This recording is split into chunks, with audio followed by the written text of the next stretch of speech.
She was 21 and exhausted from pretending she still had somewhere to go. Not the loud kind of exhaustion, the quiet kind, the kind that settles behind your eyes after too many nights spent sleeping in places never meant for sleep.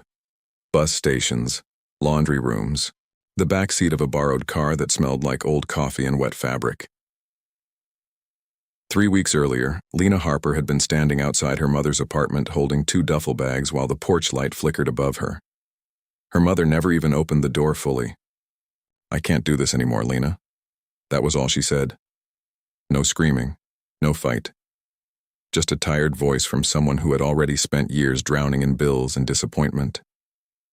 After that, Lena drifted through the edges of the city unnoticed. She worked short shifts washing dishes when restaurants needed help. She skipped meals often, and every night she searched online listings for impossible things. Cheap places, forgotten places, anywhere nobody else wanted. That was when she found the listing for the old clock tower.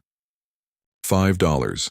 The post only had 3 blurry photos, a rusted spiral staircase, broken stained glass windows, and a caption that simply read, "Condemned property. Buyer accepts all risk." People in the comments joked about it, said it was haunted, said birds nested inside the bell room, said nobody had stepped inside for years. But Lena noticed something strange in one of the photos, near the top floor, behind the giant bell mechanism, a section of wall that looked newer than the rest. Not clean, not repaired, just different, as if somebody had tried very hard to hide something there. Still, she bought it. $5 and a signature later, the abandoned clock tower belonged to a homeless 21-year-old girl with nowhere else to go. But what she didn't know was, the tower had been waiting for someone like her for a very long time.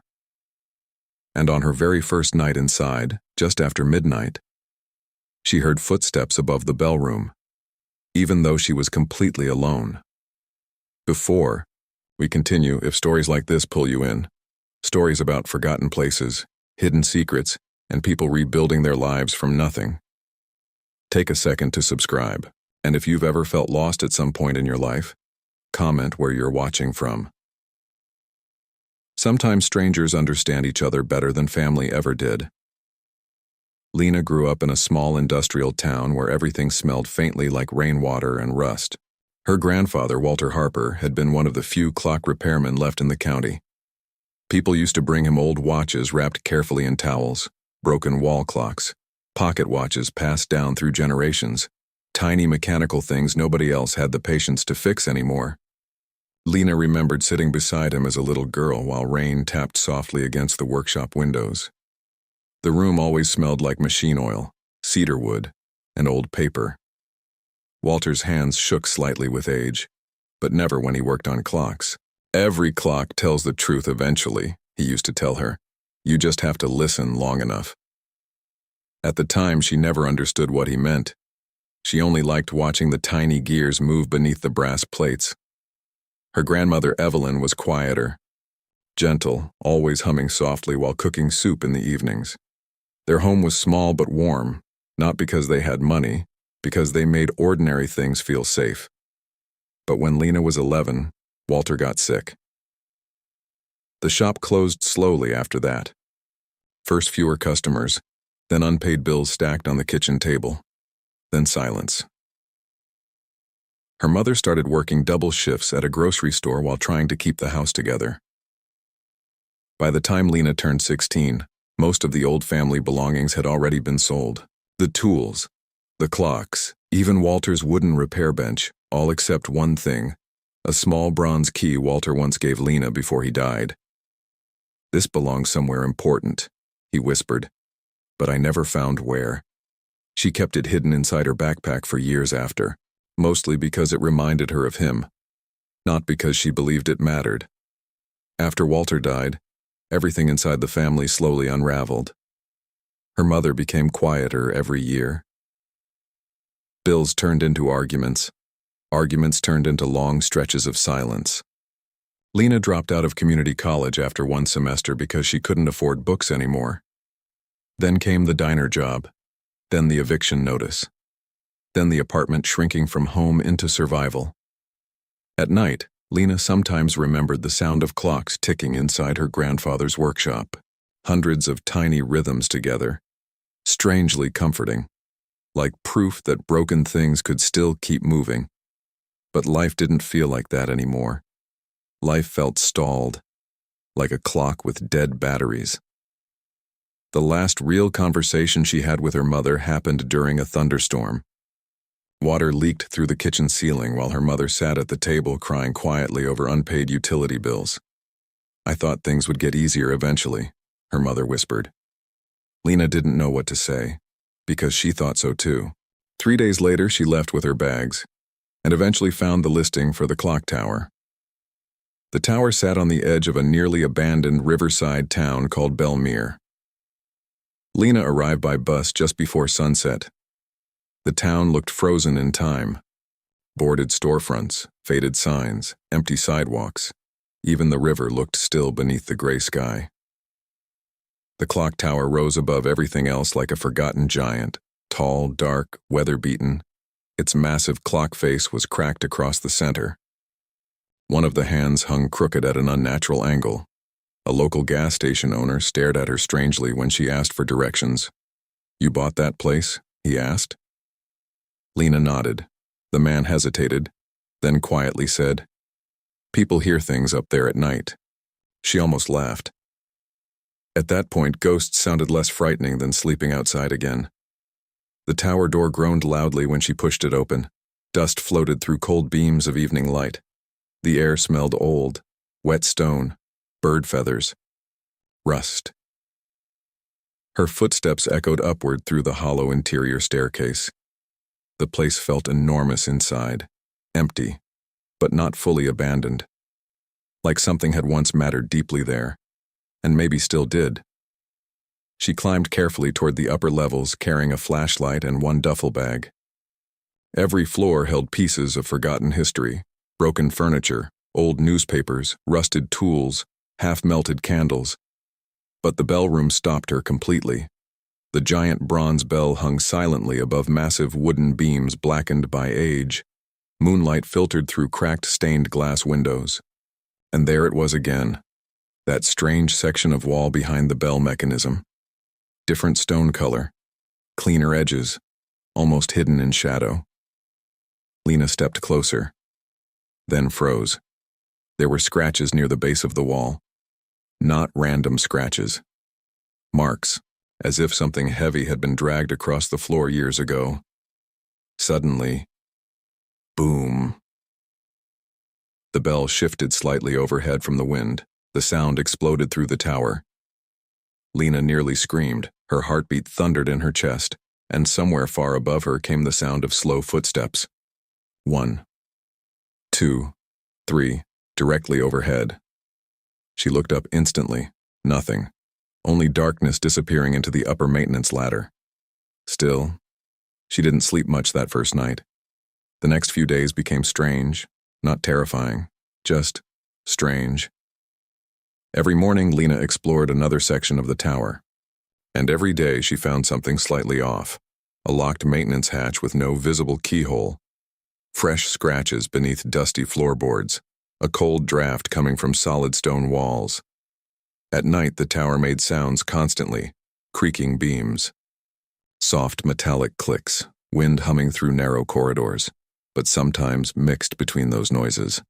She heard something else, ticking, faint, uneven, like dozens of old clocks buried somewhere deep inside the walls. The sound reminded her painfully of her grandfather's workshop. One afternoon, she found an old photograph hidden beneath debris in a storage room. It showed several workers standing proudly beside the clock tower decades earlier. One man caught her attention instantly. Tall, thin, wearing suspenders, holding a toolbox. He looked almost identical to Walter Harper when he was younger. On the back of the photo, someone had written, "Belmere Tower Restoration Team 1974. Lena stared at it for a long time. Why had her grandfather worked here? He had never mentioned Belmere. That night, curiosity kept her awake. Around midnight, she climbed back toward the bell room carrying only her flashlight. The tower felt colder than before. Wind howled softly outside.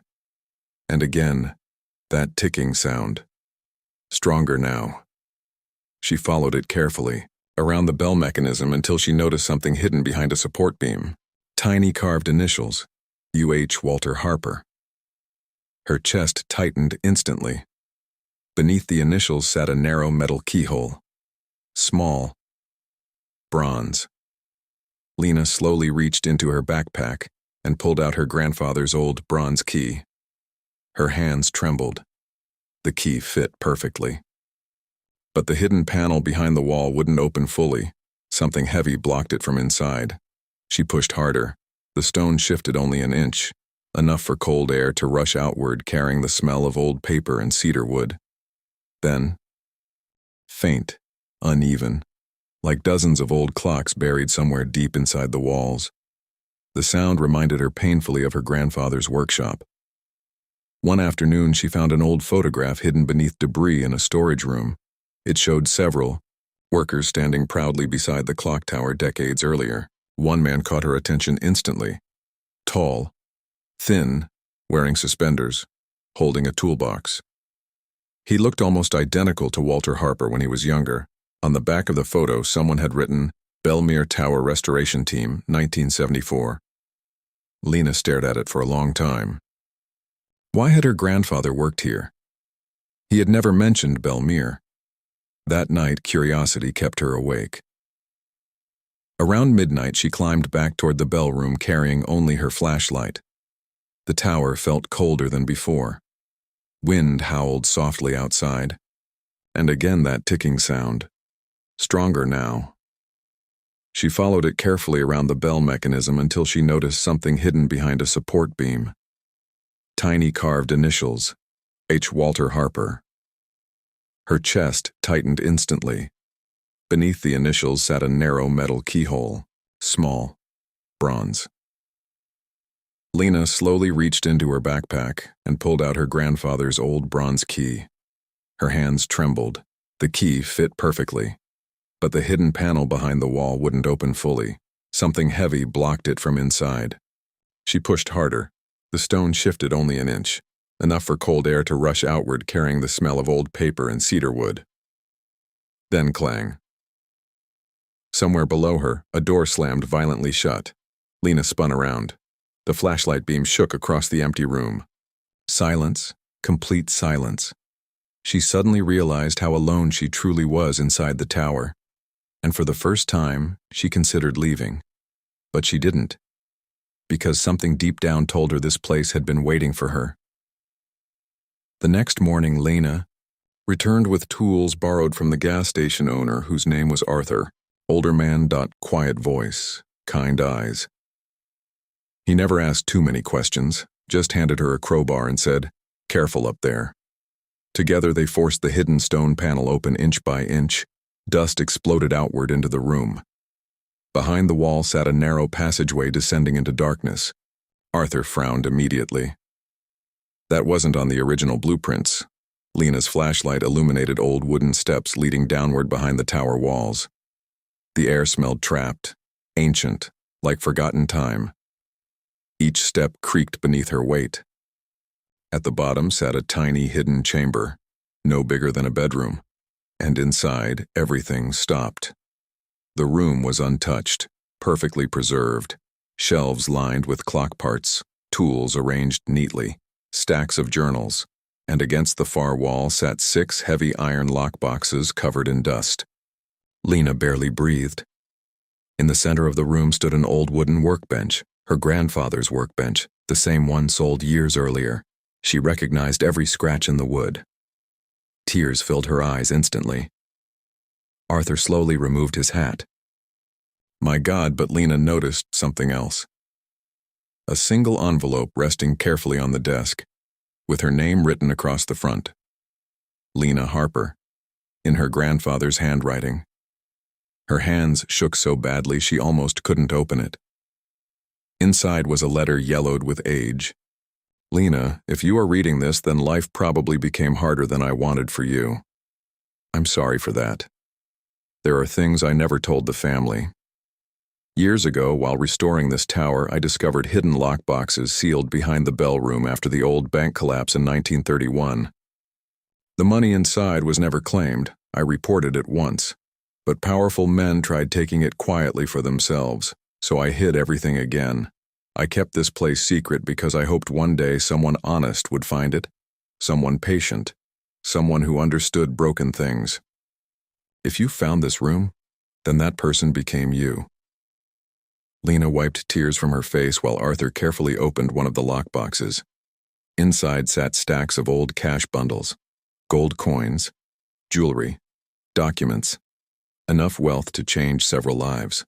But strangely, that wasn't what hit her hardest. It was the final paragraph of the letter. You were never as lost as you believed. Lena sat down at the old workbench and cried harder than she had in years. Not because she was rich now, because for the first time since childhood, she felt remembered. The discovery changed everything slowly. Not overnight. Lawyers became involved. The town investigated ownership records. Some of the valuables legally belonged to the state. Some went to descendants connected to the old bank collapse. But a significant portion was awarded to Lena after months of legal review because of her grandfather's documented preservation efforts. Enough to rebuild her life carefully, and that's exactly what she did. She stayed in Belmere, restored the clock tower piece by piece. Arthur helped sometimes, so did local volunteers once the story spread. Lena learned clock repair using her grandfather's journals. At first, she failed constantly. Tiny springs snapped, gears jammed, old mechanisms refused to cooperate, but slowly she improved. The tower eventually reopened as a historical landmark and workshop museum. Tourists visited. Children listened wide-eyed while Lena explained how mechanical clocks worked. And every evening just before sunset, the restored bell rang across Belmere once again. Clear, strong, alive. Her mother visited months later. The conversation was awkward, painfully quiet at first. But healing usually begins that way. Small, uncomfortable, human. Lena forgave her eventually, not because everything was fixed, but because carrying anger had exhausted her long enough.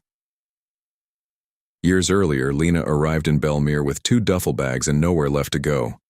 Hungry, ashamed, completely certain life had forgotten her. But hidden behind the walls of an abandoned clock tower, waited proof that some things survive longer than pain does. Not just money, not just treasure. Legacy. Patience. Love carried quietly through generations. Sometimes the world hides valuable things inside broken places. And sometimes broken people are the only ones able to recognize them. Late one evening, long after the tower closed, Lena stood alone beneath the restored bell, listening to the steady ticking echo through the walls. The same sound that once filled her grandfather's workshop. Only know it no longer sounded lonely. It sounded like time moving forward again. If this story stayed with you, subscribe for more emotional mystery stories like this one. And in the comments, tell me about a place, object, or memory that still connects you to someone you loved. Sometimes the smallest things keep people alive longer than we realize.